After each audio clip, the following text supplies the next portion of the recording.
places where I would like to see other players go, where players could jump and whatnot.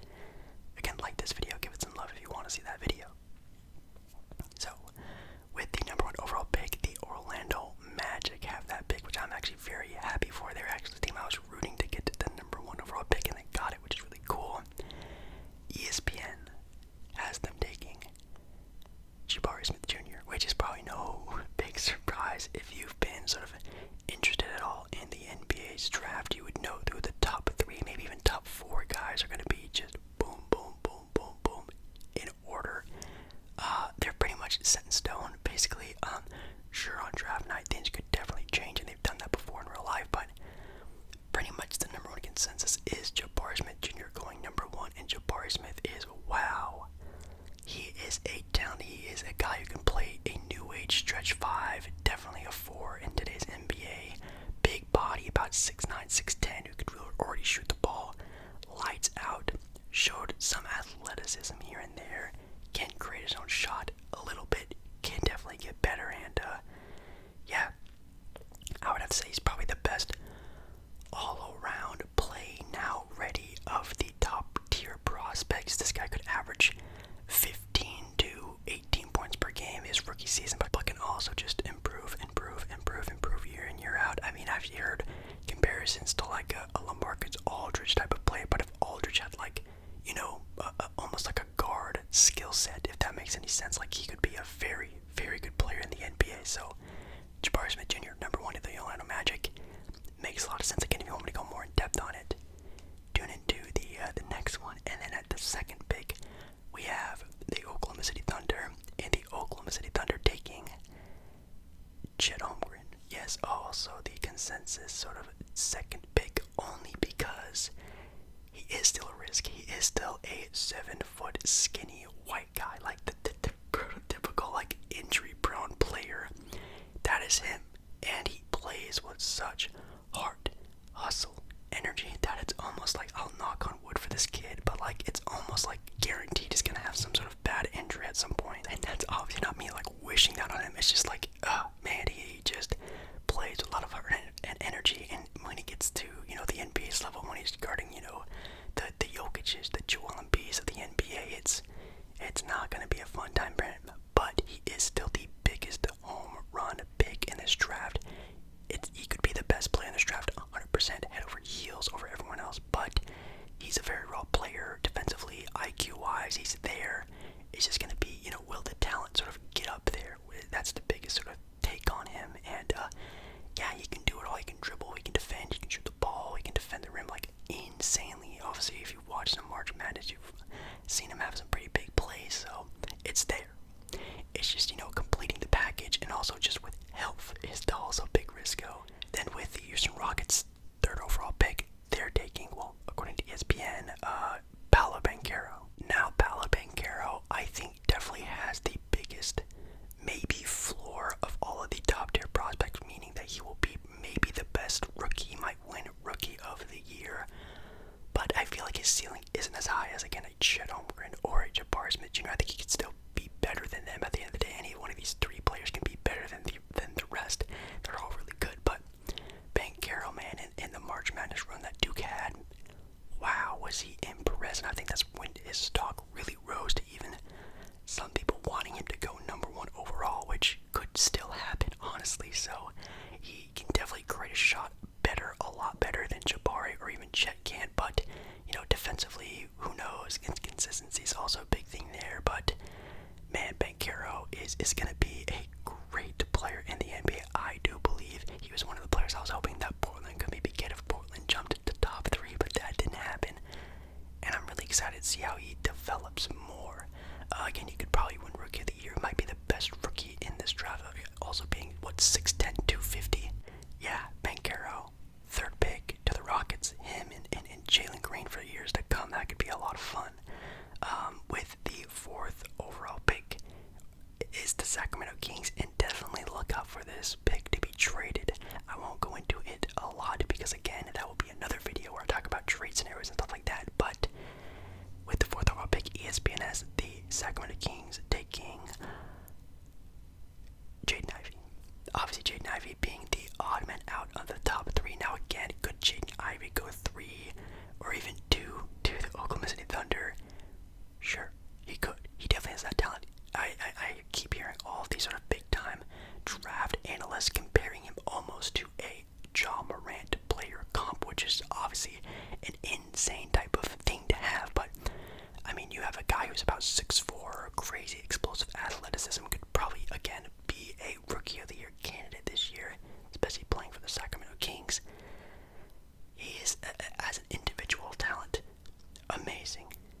Is he a guard you want on a team with who already had a sort of run at a two-guard sort of tandem with Tyrese Halliburton and De'Aaron Fox? I don't know, but in my opinion, you 1000% draft Jaden Ivey. He is the top-tier talent left on the board. Plus, you may look for a De'Aaron Fox trade. Do not be too crazy to think about having De'Aaron Fox traded at some point in time this year. If it doesn't work out between De'Aaron and Jaden Ivey, I think you probably pick Jaden Ivey because he is the more raw talent, the one who, the next 4 years will be on a way cheaper contract. You probably move on from De'Aaron Fox, at least in my own opinion. Anyways, De'Aaron Fox, Jaden Ivey, that could be fun. It could work, maybe, but at the 5 spot, the 5th pick, we have the Detroit Pistons, and they have them taking Keegan Murray. Ooh, this is where it gets spicy, ladies and gentlemen. After the 4th pick, this is where things get very interesting. Very, very, very interesting. Keegan Murray going 5 to Detroit. I don't know. Obviously, I can't really talk about the other names because, again, that'll be another video. Plus, we're going to be talking about them anyway. But just specifically on Keegan Murray to the Pistons, I like it. I think Detroit is definitely lacking high, no offense to anyone else on Detroit, high IQ basketball players, and Keegan Murray being sort of an older rookie, going to be 22 going into this year, playing for a really solid school in Iowa, very high IQ guys going there as well, and he's definitely, if you've watched interviews, which I have done a lot of, watching a lot of Keegan Murray, he is definitely just a guy you would probably really love to have on your team. Definitely being a rookie, look, he's going to absorb so much in the NBA. Again, could win Rookie of the Year. He was probably the best college basketball player this year, and led a great run with Iowa. But if we're talking upside, if we're talking the best player available, is he? Yes, but he's definitely a player you don't take a swing on. And if I'm Detroit, maybe you take a player you take more of a swing on instead of keep doing like a safer pick. Maybe you swing for the fences with another guy who has way more upside than Keegan Murray, which I think we've probably have seen the best of Keegan Murray. I don't see Keegan Murray getting any better. So, okay pick, solid pick. I understand why they would do it, but if you're Detroit, you're probably looking for, your next all-star player next to Cade Cunningham for years to come. And also at number 6, we have sorry about that car going by. We have the Indiana Pacers. And for the Indiana Pacers, the 6th pick, they have them taking Dyson Daniels. Yes. If you haven't really been taking a very close look at the ESPN or even any mock drafts, Dyson Daniels isn't a name you've been hearing a lot about, also because he's not a college athlete. He played for the G League Ignite, which is sort of a development league for 18-year-olds who want to skip college and go straight to NBA competition. You join the G League, and he did.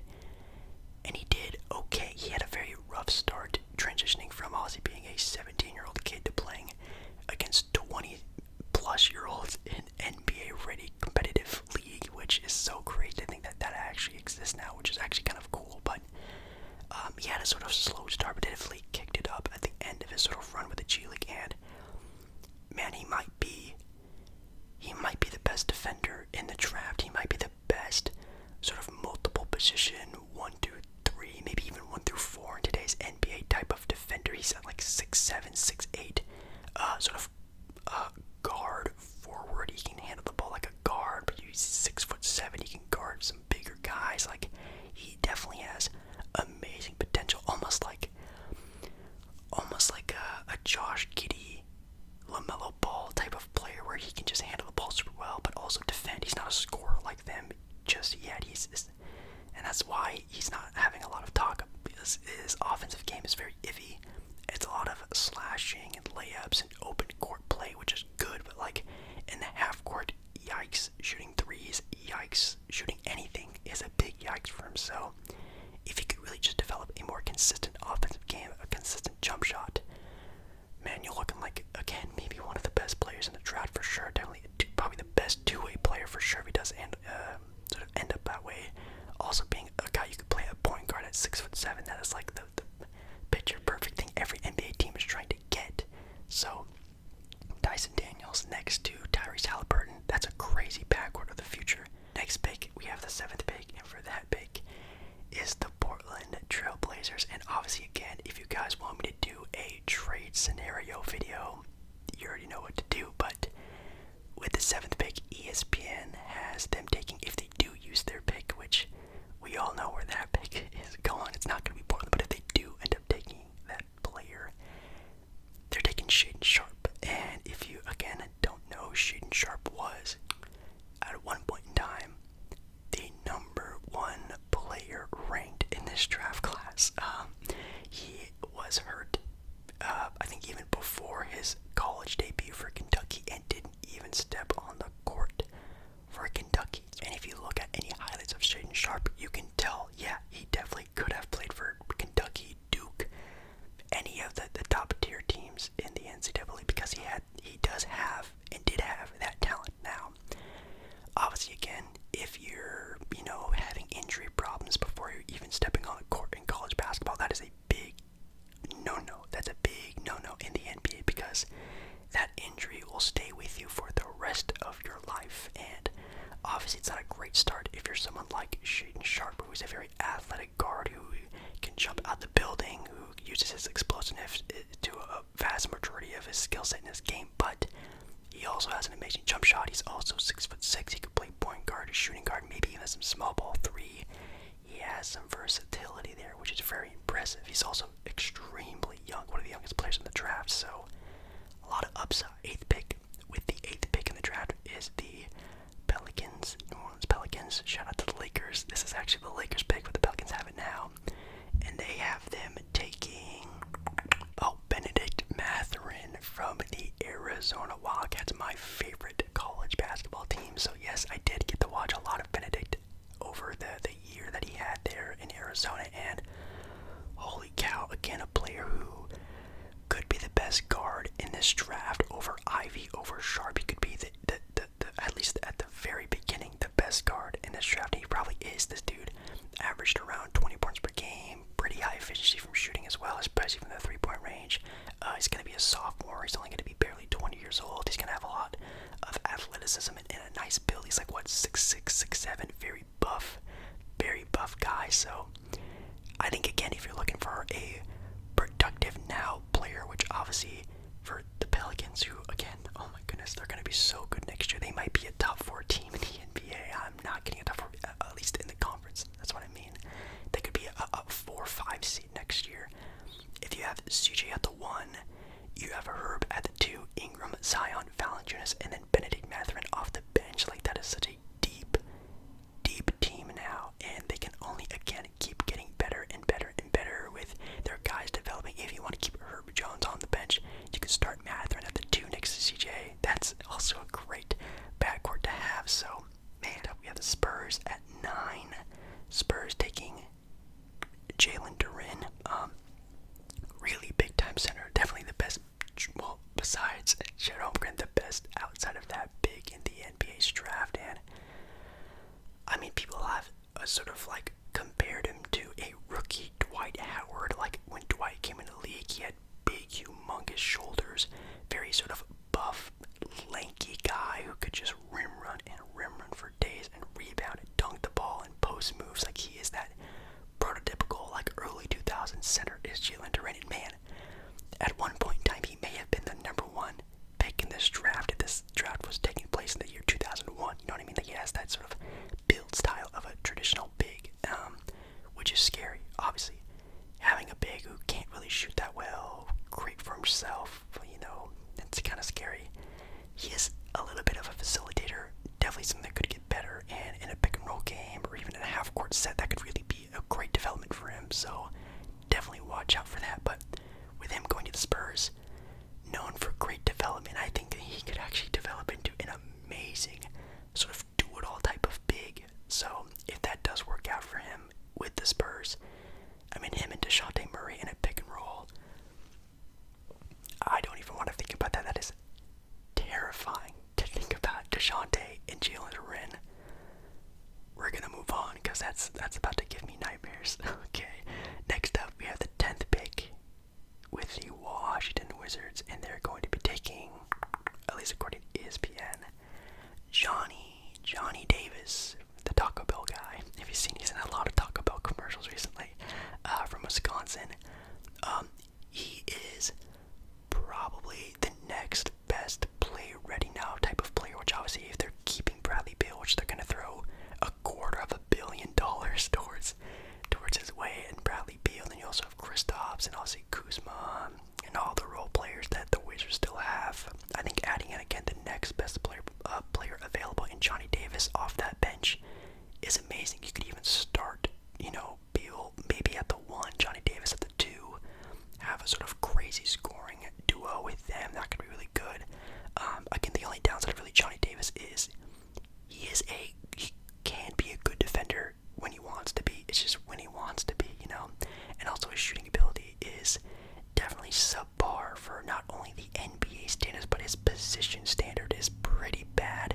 So if he can, again, sort of like a Dyson Daniels, develop that a little bit more, he's going to be an amazing player. A lot of people compare him to almost like a Josh Hart type of player, but just without the three-point shooting. So very much a slasher. He can sort of throw out outlet passes here and there. He can develop into a really good two-guard. It's just, if that does happen. 11th, we have the Knicks, and Knicks taking AJ Griffin. Griffin was, again, like a top 3 player in this sort of draft class at one point in time. He was very highly respected. He did get hurt, and again, if you get hurt before even college, that's a very scary thing. And even when he moves like he's already a 26-year-old vet in the NBA, which could be a good thing, but it's definitely not a great thing. He moves very much carefully. He doesn't have a lot of bounce to his step. I mean, if you look at his sort of workouts and compare that to a Benedict Mathurin workout, the explosiveness is just so different. But he is probably the best three-point shooter in the draft. He is a crazy efficient shooter. He has an amazing, beautiful-looking shot, and that's what really gets him. He is a 6'8", well, actually, how tall is he actually? Actually, I don't know. He is probably around 6'6" to 6'8". He's a big frame guy, almost like a Jimmy Butler type of player build, but just without everything that Jimmy Butler has, but put in shooting. He could develop into a Jimmy Butler type of player. Just again, that's a big if. His defense is okay. So he's like a 3-and-D type of guy, but it's a long ways away. But yeah, that's mostly where I'm gonna be ending this video at. I'll end it there at 11. I mean, next is OKC. They have another pick, and they have them taking Osman. I think his name's Osman Dang. I think that's how you pronounce his first name. Osman Dang. Yeah, he's an international player, kind of like a do-it-all 6'9", 6'10" type of player. He can play make, he can slash, he can defend. Sort of a do-it-all type of guy. Again, very much a project piece. After that, you have the Charlotte Hornets at 13. Them taking Mark Williams, who's probably the next best big, which we all know Charlotte desperately need big men. Mark Williams out of Duke had a pretty nice showing out. You have Cleveland with the 14th pick, them taking Malachi Bram, who's again sort of like a prototypical two-guard. You know what I mean? I don't think Cleveland needs another two-guard. They have Colin Sexton coming back. They traded for Karis LeVert. They're gonna have a jumble of guards there. Then you have 15 to Charlotte again. They have almost back-to-back picks. Them taking Agbaji, that guy from Kansas who just won a national title, who is the oldest player in this draft so far. He is 22 years old. I think he was either a junior or a senior coming out of this his last season there with Kansas. And again, if you're picking a guy who's a lot older than that, you definitely should be in a win-now scenario, which we all know Charlotte Lily fired their head coach last season because they didn't make it into the playoffs. So it looks like they're in a sort of not win now, like a title win now, but they want to make the playoffs as soon as possible. And taking a high IQ player like that who just won a national championship, who's older, that's pretty much the perfect pick. So I definitely understand that a lot. So yeah, that's gonna be it. So